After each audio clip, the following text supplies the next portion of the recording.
de Rémi et bienvenue dans cette nouvelle vidéo. Aujourd'hui, je vous propose le 7ème épisode des Découvertes Disney. Pour ce 7ème épisode, je vous propose de parler de Chérie, j'ai rétréci les gosses. Il s'agit d'un film live-action sorti par Disney il y a bien longtemps.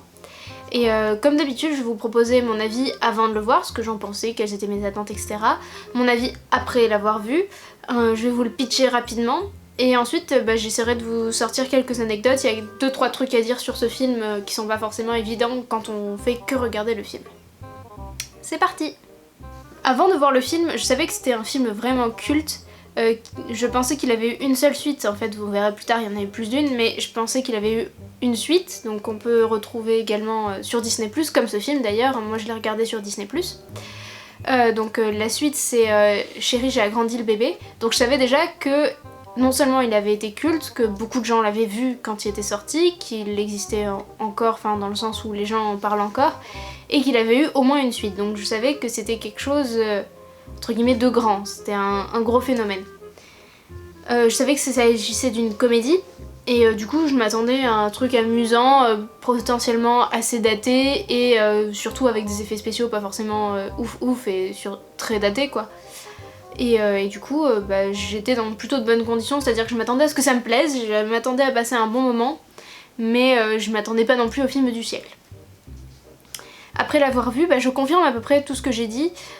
C'est pas effectivement la comédie du siècle, c'est pas ma comédie préférée du tout, mais j'ai passé un très bon moment. Il n'y a pas, comme dans beaucoup de comédies, des moments vraiment gênants où on est là, non mais en fait j'ai pas envie de regarder ça, ou oh mon dieu c'est gênant, que ça passe vite s'il vous plaît. Là vraiment sur celui-là ça allait, ça m'a pas trop fait cet effet, même pas du tout en fait. Il y a juste des moments un peu dégoûtants par contre, ça oui, mais je pense que c'est parce que c'est ce qui plaisait beaucoup au public à cette époque-là, et du coup effectivement ça fait dater dans ce sens-là. Par ailleurs, les effets spéciaux sont pas si datés que ça, enfin je veux dire ça fait pas trop moche, voilà, ça passe encore quand même clairement bien. Donc voilà, j'ai passé un bon moment, c'est clairement pas mon film préféré, mais c'était un bon film et je le recommande d'ailleurs, autant pour le côté culturel que pour le côté vous allez passer un bon moment. L'histoire de ce film, c'est la famille Zalinski qui habite donc une jolie petite maison. La maman travaille en agence immobilière et le papa est un scientifique fou. On voit plein de ces petites inventions un peu partout à droite à gauche dans la maison et ils ont 2 enfants. Le papa, donc Monsieur Zalinski, vient d'inventer une nouvelle machine, c'est un rayon rétrécissant. Sauf qu'il marche pas et tout, et du coup il va faire une conférence mais personne ne le croit, tout le monde pense que c'est du pipeau, et effectivement au moment où il fait la conférence ça marche pas. Mais voilà, les 2 enfants des voisins ont balancé une balle de baseball trop loin et elle a cassé la fenêtre de l'étage, justement l'étage où il y a le bureau du papa scientifique. Et du coup quand ils vont la récupérer, quand ils entrent tous les 4 dans la pièce, donc les 2 enfants Zalinski et les 2 petits voisins, le rayon, la machine les détecte et un rayon les rétrécit. Et donc ils arrivent à la taille de 6 mm, c'est pas très grand 6 mm.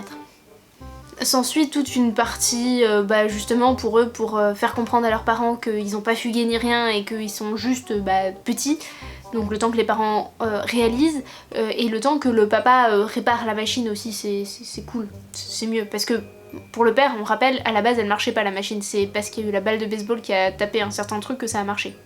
Du coup voilà, c'est vraiment la partie où les enfants, donc les 4 enfants sont tout petits, où il y a beaucoup d'effets spéciaux, et ils sont plutôt bien réalisés, toute la partie où ils sont sur une fourmi, tout ça, enfin on voit plein de choses sous un nouvel angle en fait.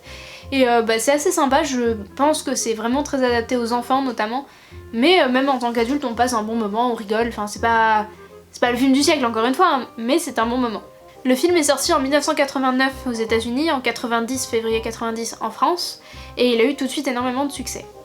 Comme je vous le disais dans mon introduction, je pensais qu'il y avait eu une seule suite, mais en fait il y en a eu 2. Je sais pas trop ce qu'elles valent, je les ai pas encore vues, peut-être que si ça vous intéresse, je peux regarder les 2 et faire un seul épisode sur les 2 suites, une autre découverte Disney. Dites-moi en commentaire si ça vous intéresse. Il y a également eu une série en 1997, et surtout le plus gros entre guillemets produit dérivé dont je voulais vous parler, c'est une attraction. Effectivement, dans les parcs Disney tout autour du monde, il y a eu une attraction, Chérie j'ai rétréci le public, qui a eu énormément de succès. Il s'agissait d'un cinéma 4D et on l'a eu entre autres à Disneyland Paris, mais il a été dans la plupart des parcs, Tokyo, Walt Disney World, etc. La première version est sortie en 1994 et la version parisienne est arrivée en 99. Elle a ouvert ses portes en 99. Il s'agissait d'un cinéma 4D où justement c'était un congrès où le père Zelensky gagnait un trophée pour ses recherches, etc. Et sauf qu'il y avait un petit souci quand il présentait son expérience et le public se retrouvait rétréci. Et donc c'était toute une expérience avec du vent, de l'eau, des trucs en 3D puisqu'il y avait des lunettes 3D, donc un serpent qui ouvre la gueule et qui vous mord quoi, alors que vous êtes tout petit, le public. Donc voilà. C'est une attraction qui a eu énormément de succès à Disneyland Paris mais qui a fermé en 2010 pour des raisons évidentes d'obsolescence puisque pour les gens c'était vachement moins impressionnant le cinéma en 3D, enfin ça s'est beaucoup démocratisé et du coup ça faisait plus du tout autant son effet qu'à l'ouverture.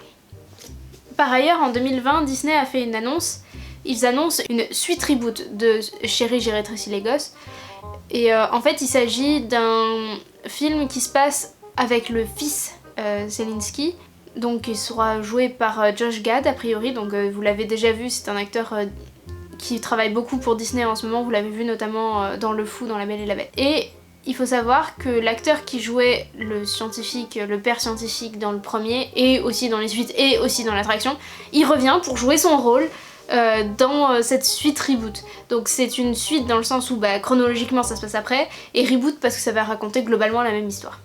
Pour conclure, je dirais que ce film était exactement ce qu'on en attend, c'est-à-dire une bonne comédie familiale où on passe un bon moment et où on se prend pas la tête. C'est pas du tout le film du siècle, c'est pas le... voilà. Mais si vous avez l'occasion, si ça vous intéresse, ou si comme moi vous vous intéressez beaucoup aux attractions de Disneyland Paris, ça fait quand même partie de l'histoire du parc. Donc pour moi c'était vraiment essentiel de le regarder. J'espère que ça vous aura plu, que ça vous aura donné envie de le voir. Et je vous dis à très bientôt pour une prochaine vidéo. Des bisous!